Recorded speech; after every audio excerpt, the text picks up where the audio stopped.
Well, hi, welcome to the KaiNexus Continuous Improvement Podcast. I'm Mark Graban. Today we're doing a preview of what I think is going to be a very special webinar. It's a panel discussion that we're going to be having on Friday, August 14th at 1 o'clock Eastern. And the title for this is Sharing Our Visions and Voices to hashtag Root Cause Racism. So to register for this, you can go to kainexus.com/webinars.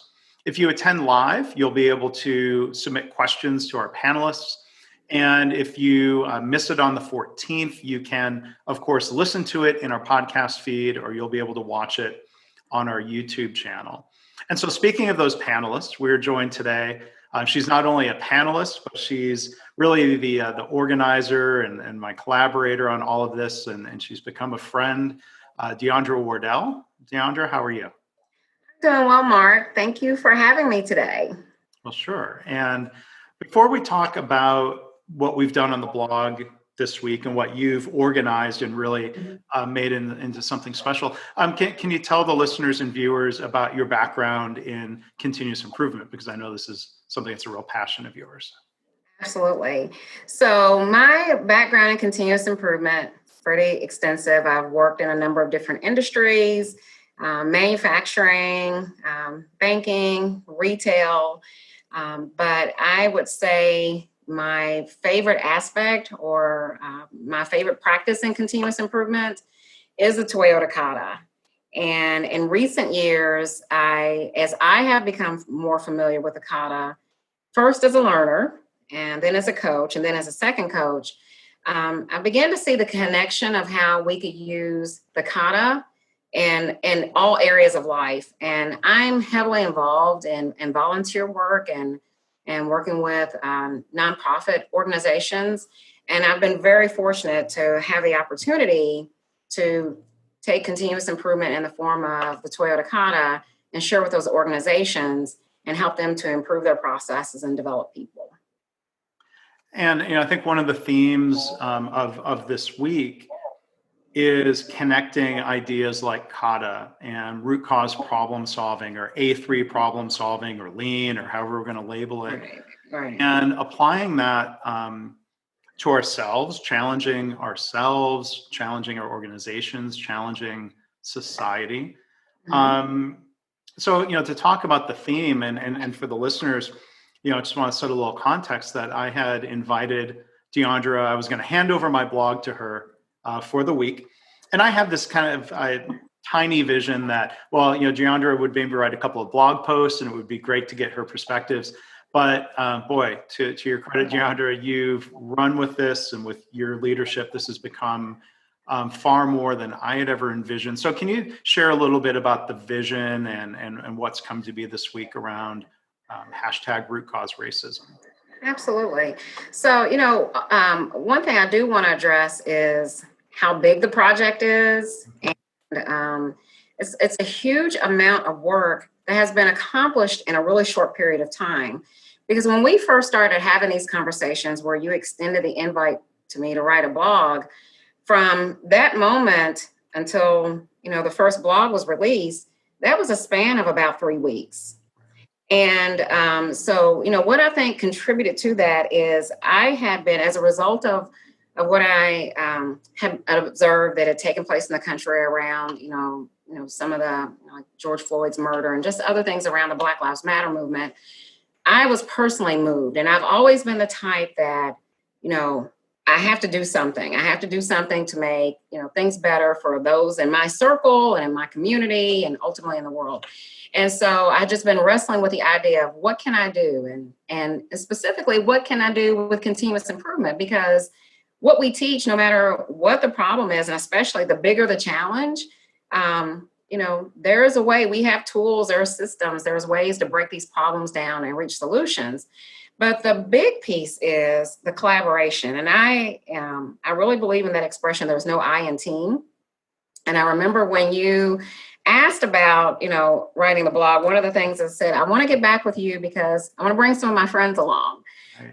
That's how I am. Anything that I have ever done, I don't do it alone.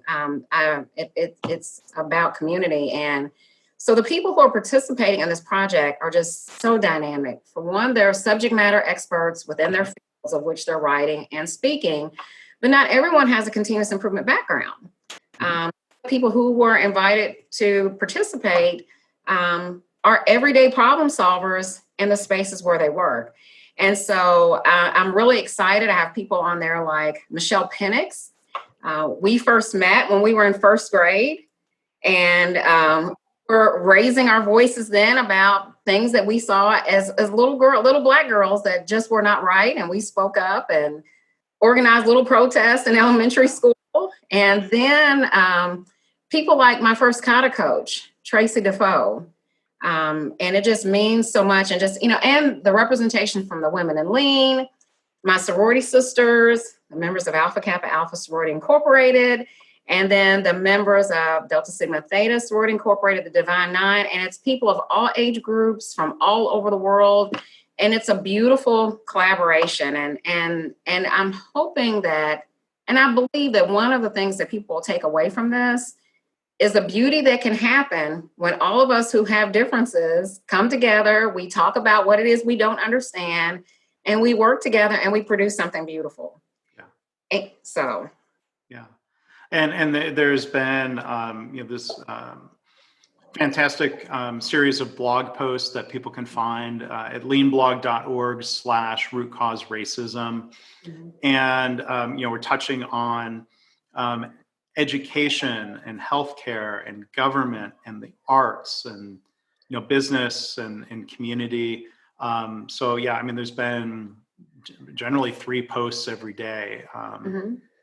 Starting with your kickoff post on Saturday, Deondra. So yes. There's a lot that I hope people will go and check out and read, and there's a lot to think about. There is. And that's the other thing too, is that not only, of course we want there to be some action or countermeasures, no matter how small the step is that comes out of this. But the other thing, I hope that there is more dialogue. I think about some of the conversations that you and I have had. You're a white man, I'm a black woman, in case anyone didn't notice that. Well, if they're listening, they might not know. But yes. Well, yeah. And and some of as we've had reflections about not only the different blogs, but just some of our own unique experiences, and you've helped to open my eyes to things that people may be facing or may be experiencing that I would not have thought of, and it's so important. Vice versa. Yeah. And so it's so important to have that exchange, and have that exchange in a safe place and in a space where the goal is to show respect for people. And we may not agree on everything, but we should seek to understand. And that's another beautiful output of this project. Well, and I think seeking to understand the problem, framing a problem statement, understanding the current state and the current condition is an important part of the problem solving process. And as a white man, there are things that I'm oblivious to, things that that Black people face on a regular basis. And it's easy. I think part of my privilege, if you will, is that I can set that issue aside. I've been reading books about, for example, the history of racism, the history of racist ideas in America, the book Stamped from the Beginning. And I'm like, if that's wearing on me, or if I'm tired of that, I can put the book away for a day or two. But the daily realities that people of color face can't be set aside. Right. That's I think part of the difference in our daily realities, or right. And so I think it's good. I think it's important to understand other people's perspectives and to hear what's going on, even if it's uncomfortable to hear about. Mm-hmm. And not only to hear, but to listen. And something that I've appreciated from our conversations early on, because, they almost started out with, just us talking about what we don't understand, and just talking about things from our experiences. And I remember there were different stories that I've shared with you about, microaggressions I've experienced, past and present. And one of the things that was so encouraging to me, you never tried to explain them away. And you didn't try to offer me a solution. And sometimes you just sat and you listened with empathy. And I could, see in your facial expressions and how you were paying attention, that meant a lot. So that's the one piece. But then the action, you opening your blog to me this week. And I don't think, of course, people may not be aware of all the behind the scenes, but not only are you allowing or have welcomed and invited my friends and I to post these blogs, I have administrative access to your blog, to where I can go in and make changes. And when you first granted me access, I was like, he's only known me a few days. This is trust. And, as we collaborated and I would send you things and I would ask you for your opinion, you would say, Deondra, I trust you. And I felt so empowered, and that's where I think the collaboration grew even more, because all the participants that are involved, there's so much trust between us. Those who are writing blogs, they would say, Deondra, please edit, change whatever you want. I said, I'm not changing anything. Yeah. The name of this is Visions and Voices. This is your voice. And that is something that Karyn Ross speaks to all the time. I've had coaching sessions with her as we work through this. And one of the things that she repeatedly reminded me of, and I try to share this with others, is speak in your voice. And again, the magnificent things that have come out of all of us, first of all, listening to one another, collaborating and trusting, and then speaking in our voice, we are demonstrating what it looks like to show respect for people. And one thing I've reflected about, and I'll connect it to a workplace. I'll think back to starting in manufacturing 25 years ago, that somebody working out in the factory might try to speak up and say, hey, there's something here that's unsafe. And they might bring me in as an engineer to look at it and like, oh gosh, that's unsafe. There's something we need to fix. There's a risk we need to eliminate. Right. And unfortunately, in that environment, which was not yet into a lean transformation, like when we got a new plant manager who made all the difference in the world. But under that first regime, I could go and report something, and it would be easy for a leader at different levels, off in their office, to be dismissive and say, well, that's not really a risk. That's not unsafe. But they're not the ones having to work with that hose reel that wasn't retracting properly on a slippery, greasy floor, right? So there were many problems, even in that little scene I'm trying to paint to solve. But leaders would be dismissive because that safety problem didn't affect them directly. They should have felt responsible for it. And I think of similar things when I hear somebody talk about something that's happened to them, an injustice or a microaggression. I'm in no position to be dismissive and say that's not a problem. So I think there are parallels and, in a way, lessons that I've learned from good lean leadership that I've tried to apply more broadly in life, even outside of a workplace. So my advice to others, for what it's worth, is try to listen and understand without being dismissive. Just because something's not a problem to you doesn't mean it's not a problem. Agree. And Mark, you just touched on something that's so important.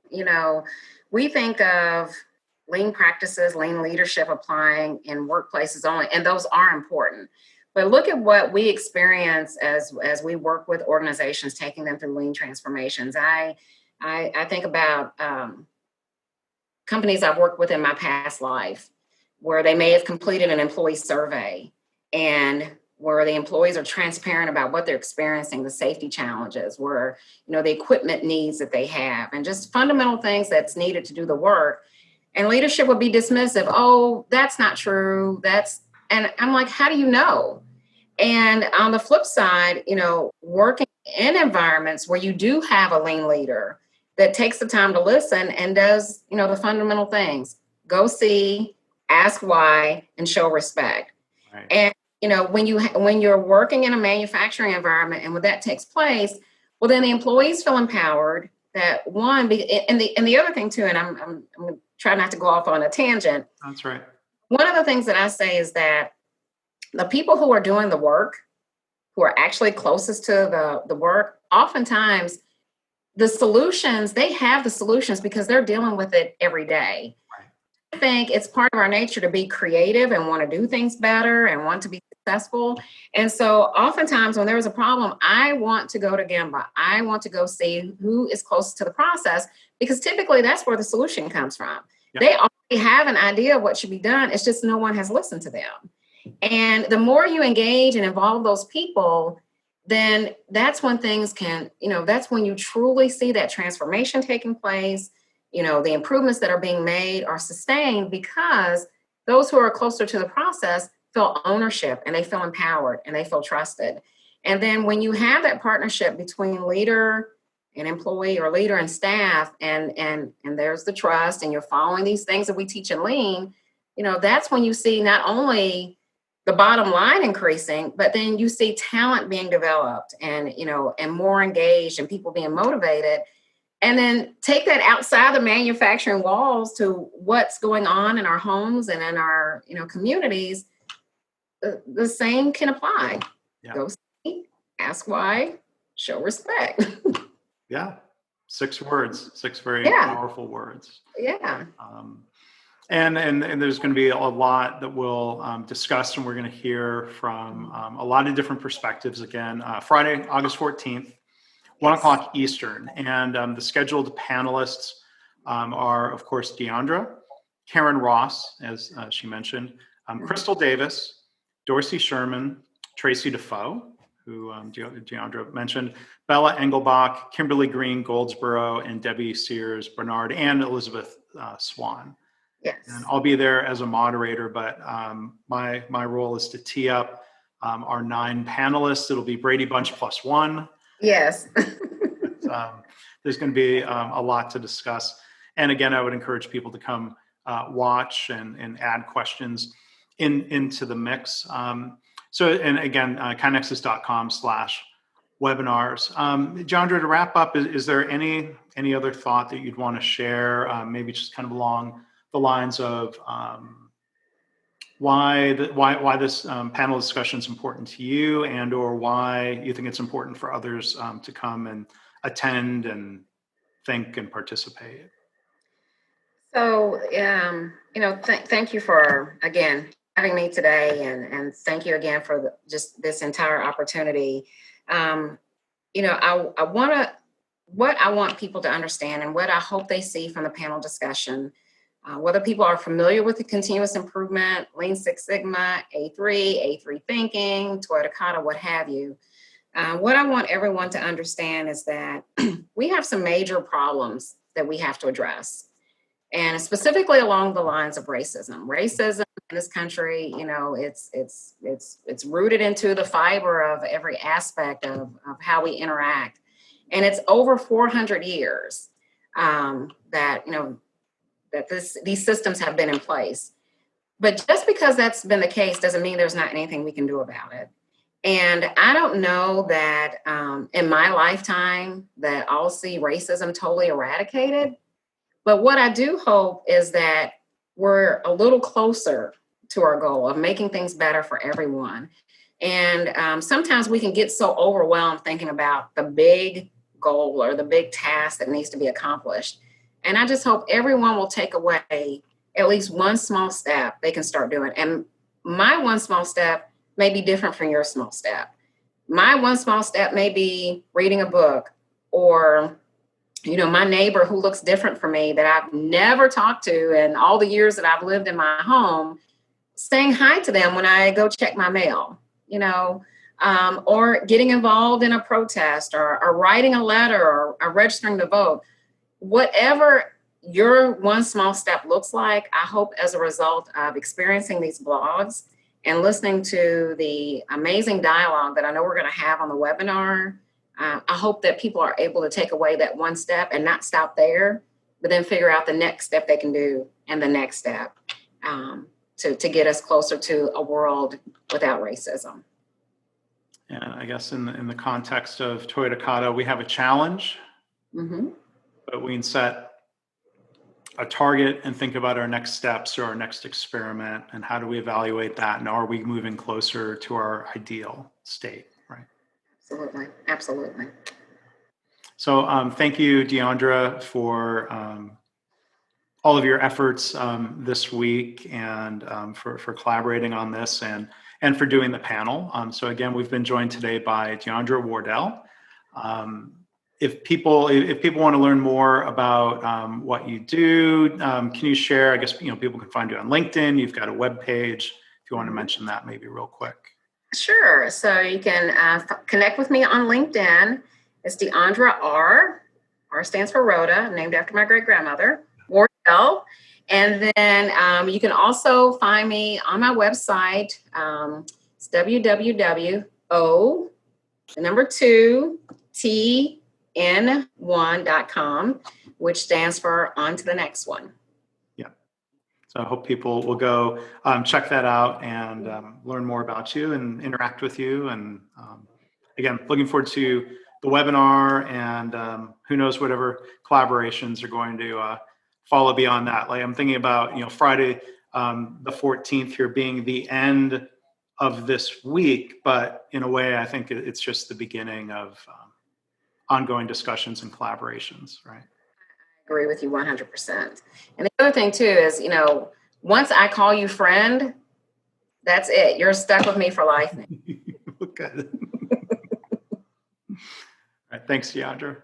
Thank you, Marty.